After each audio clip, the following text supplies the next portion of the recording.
wabarakatuh. Terima kasih saya ucapkan kepada teman-teman telah menyempatkan hadir pada pertemuan konseling kelompok kita pada hari ini. Sebelum memulai kegiatan kita pada hari ini, ada baiknya kita berdoa dulu agar kegiatan konseling kita hari ini berjalan dengan lancar dan diridhoi oleh Allah Subhanahu wa Ta'ala. Berdoa dimulai.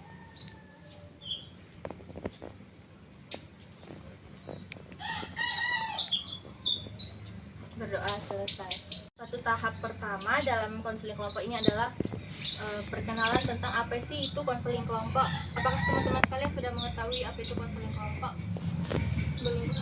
Kegiatan konseling kelompok ini adalah salah satu dari 10 jenis layanan bimbingan dan konseling yang memanfaatkan dinamika kelompok untuk membahas masalah dari setiap pribadi anggota. Anggotanya itu adalah teman-teman sendiri. Tujuannya yaitu untuk memberi solusi dari masalah yang teman-teman hadapi. Adapun cara pelaksanaan dari konseling kelompok ini yaitu seperti yang kita sekarang duduk melingkar dan ada 5 orang. Hal yang pertama untuk kita ketahui dalam konseling kelompok ini adalah dituntut untuk kita menjaga kerahasiaan. Yang kedua, kita harus sukarela untuk mengungkapkan apa sih masalah yang sedang kita hadapi. Lalu yang ketiga, teman-teman dituntut untuk membuka diri, yaitu tidak ada yang ditutupi sesama teman-teman yang kita ini. Jadi teman-teman yang ada di sini harus percaya kepada teman-teman yang lain bahwa teman-teman kita ini bisa menjaga rahasia yang sudah dari masalah yang kita ungkapkan tadi. Jadi, apakah sampai di sini teman-teman sudah paham mengenai apa itu konseling kelompok? Sudah. Sebelum kita memulai konseling kelompok kita pada hari ini, ada baiknya kita perkenalan dulu. Jadi perkenalannya akan dimulai dengan saya sendiri ya.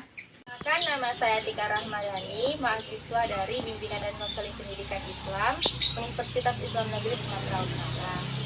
Sekian dari saya, selanjutnya akan dilanjutkan oleh teman kita. Perkenalkan, nama saya Risa Anggita.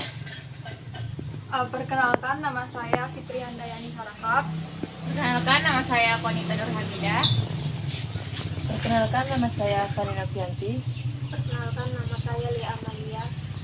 Sampai di sini adakah yang teman-teman ingin tanyakan atau yang kurang paham? Tidak. Untuk sebelum memulai konseling kelompok kita pada hari ini, ada baiknya kita permainan dulu untuk mengakrabkan kita sesama teman-teman di sini. Permainannya itu rangkaian nama, seperti nama saya Atika, terus ini namanya Risa. Jadi saya harus menyebut nama saya Atika Risa, Atika Risa Fitri, Atika Risa Fitri Konita, begitu. Apakah teman-teman mengerti? Oke, mari kita mulai permainannya. Dimulai dari Risa. Risa Fitri. Risa Fitri Konita. Risa Fitri Konita Fani. Risa Fitri Konita Fani Lia. Oke, jadi teman-teman di sini semua nama-namanya yaitu Risa, Fitri, Konita, Fani, dan Lia. Jadi dengan permainan rangkaian nama ini, teman-teman semua pasti sudah mengetahui saling mengetahui nama masing-masing dari teman-teman ini, supaya lebih bisa mengakrabkan diri. Bisa kita lanjutkan ke tahap berikutnya? Ya, bisa. Jadi dalam konseling kelompok ini kita akan membahas satu dari permasalahan teman-teman sendiri. Misalnya, Risa mempunyai masalah dalam sulit menghafal dari tugas-tugas dia. Jadi kita akan membahas satu masalah saja pada pertemuan ini. Lalu kita akan menjadwalkan pertemuan selanjutnya untuk membahas permasalahan-permasalahan dari teman-teman berikutnya. Di dalam konseling kelompok ini, coba Ananda teman-teman semua ungkapkan apa sih yang menjadi masalah pribadi masing-masing, baik masalah diri sendiri, masalah dari keluarga, masalah dari teman, masalah dari lingkungan, ataupun apapun itu. Bisa apa masalahnya? Masalah menurut saya, masalah yang sering terjadi itu ketika kerja kelompok, yang kerjanya itu cuma satu atau sebagian orang. Itu kan meresahkan, soalnya yang dinilai semua, yang ngerjain cuma 1-2 orang. Itu kasihan yang orangnya. Itu menurut saya. Menjelang kenaikan semester, banyak dosen yang memberikan tugas terlalu rumit menurut saya. Jadi kadang saya stres. Kalau masalah menurut saya itu yang saya sendiri alami seperti masalah insecure, misalnya tinggi badan saya dan saudara-saudara saya yang berbeda gitu. Kalau menurut Fani, Masalahnya yaitu sulitnya membagi waktu kuliah daring. oh, jadi masalah dari saudari Fani ini adalah sulit membagi waktu karena kuliah daring ini.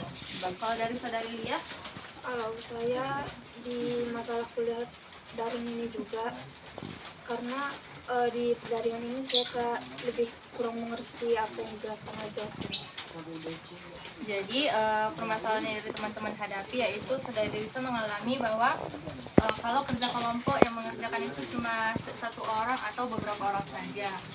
Dari saudari Fitri, karena tugas karena akhir semester, jadi dosen banyak memberikan tugas dan membuat saudari Fitri stres. Untuk saudari Konita yaitu insecure dengan tinggi badannya. Saudari Fani sulit membagi waktu gara-gara kuliah daring ini, dan saudari Lia sulit paham karena belajar dengan daring. Begitu kan? Dari permasalahan yang sudah disebutkan tadi, permasalahan mana yang akan kita bahas terlebih dahulu? Bagaimana jika kita membahas tentang permasalahan tani aja? Setuju semuanya? Setuju kan? Baik, saudari Fani silahkan mengungkapkan apa sih yang menjadi keluh kesahnya dengan kuliah daring dan sulit membagi waktu. Saya merasa kewalahan membagi waktu dengan tugas rumah sama tugas kuliah. Oke, jadi saudari Fani mengatakan bahwa permasalahannya itu sulitnya membagi waktu dari tugas kuliah dan tugas rumah yang membuatnya kewalahan. Nah, jadi apa yang bisa teman-teman berikan solusi kepada saudari Fani dengan permasalahannya tersebut? Siapa yang akan memberikan pendapat dulu? Kalau menurut saya, saudari Fani harus bisa memprioritaskan antara pekerjaan rumah dan tugas kuliah. Misalnya mendahulukan tugas kuliah dulu, karena kenapa? Jika pekerjaan rumah tertinggal, saudari Fani tidak akan merasa rugi. Tapi jika tugas kuliah yang tertinggal, saudari Fani akan merasa rugi karena akan kekurangan nilai dan berdampak buruk untuk di nilai akhir. Begitu menurut saya. Pendapat lain, siapa yang ingin memberikan pendapat kedua? Saudari Lia? Menurut saya dari permasalahan saudari Fani ini lebih baik berkonsultasi aja kepada orang rumah biar lebih membagi ini tugas rumahnya, biar jangan saudari Fani aja yang kerja rumah, tapi mungkin yang keluarga rumah juga bakal membantu. Pendapat lain, apakah saudari Lisa atau Fitri yang mengutarakan pendapat terlebih dahulu? Menurut saya sama seperti saudara Konita dan saudara Lia katakan, sebaiknya memilih prioritas terlebih dahulu dan bekerja sama dengan keluarga di rumah. Mungkin pada jam ini adiknya saudara Fani yang menyapu atau melakukan pekerjaan rumah lainnya, lalu besoknya saat waktunya udah mulai luas, digantikan saudara Fani yang mengerjakan pekerjaan tersebut. Lalu bagaimana dengan pendapat saudari Resa? Kalau menurut saya hampir sama dengan Konita juga, mementingkan prioritas. Tapi menurut saya kalau misalnya jam kuliahnya, tugas kuliahnya itu butuh tenggat yang sedikit, ya udah kerjainlah dulu kerjaan kuliah. Tapi kalau misalnya tenggatnya satu hari itu kan ada sampai jam 12 malam itu, ya apa salahnya kerjain rumah dulu, pekerjaan rumah dulu. Nah, jadi dari solusi yang telah teman-teman berikan, kesimpulannya yaitu saudari Fani harus memprioritaskan apa yang lebih penting. Apa yang misal kalau lebih penting tugas kuliah, mungkin tugas kuliahnya yang deadline tugasnya dekat, atau mungkin kalau deadline tugasnya agak tenggang sedikit, saudari Fani bisa mengerjakan tugas rumahnya atau bisa membagi pekerjaan rumah dengan saudara-saudari Fani. Selanjutnya, saya minta kepada teman-teman semua untuk ber-BMB 3, yaitu berpikir, merasa, bersikap, bertindak, dan bertanggung jawab. Saya minta pendapatnya masing-masing sesuai dengan urutannya, yaitu berpikir, merasa, bersikap, bertindak, dan bertanggung jawab. Dimulai dengan saudari Risa. Dengan keluhan dari Fani, saya berpikir akan melakukan prioritas dulu, yang mana lebih tenggat, yang mana lebih dibutuhkan pada saat itu, itulah yang akan saya kerjakan. Saudari Fitri. Saya pribadi merasa pekerjaan kampus atau tugas adalah prioritas saya, dan saya akan lebih mendahulukan pekerjaan kuliah daripada pekerjaan rumah. Saudari Kanita. Sikap saya yaitu saya akan memprioritaskan pekerjaan kuliah sama seperti Fitri, karena jika saya tidak melakukannya maka saya sendiri yang akan merasakan kerugiannya. Saudari Tani. Tindakan saya yang pertama yaitu akan mengerjakan tugas kuliah. Saudari Lia. Kalau saya akan bertanggung jawab untuk melakukan tugas saya yang memiliki prioritas penting.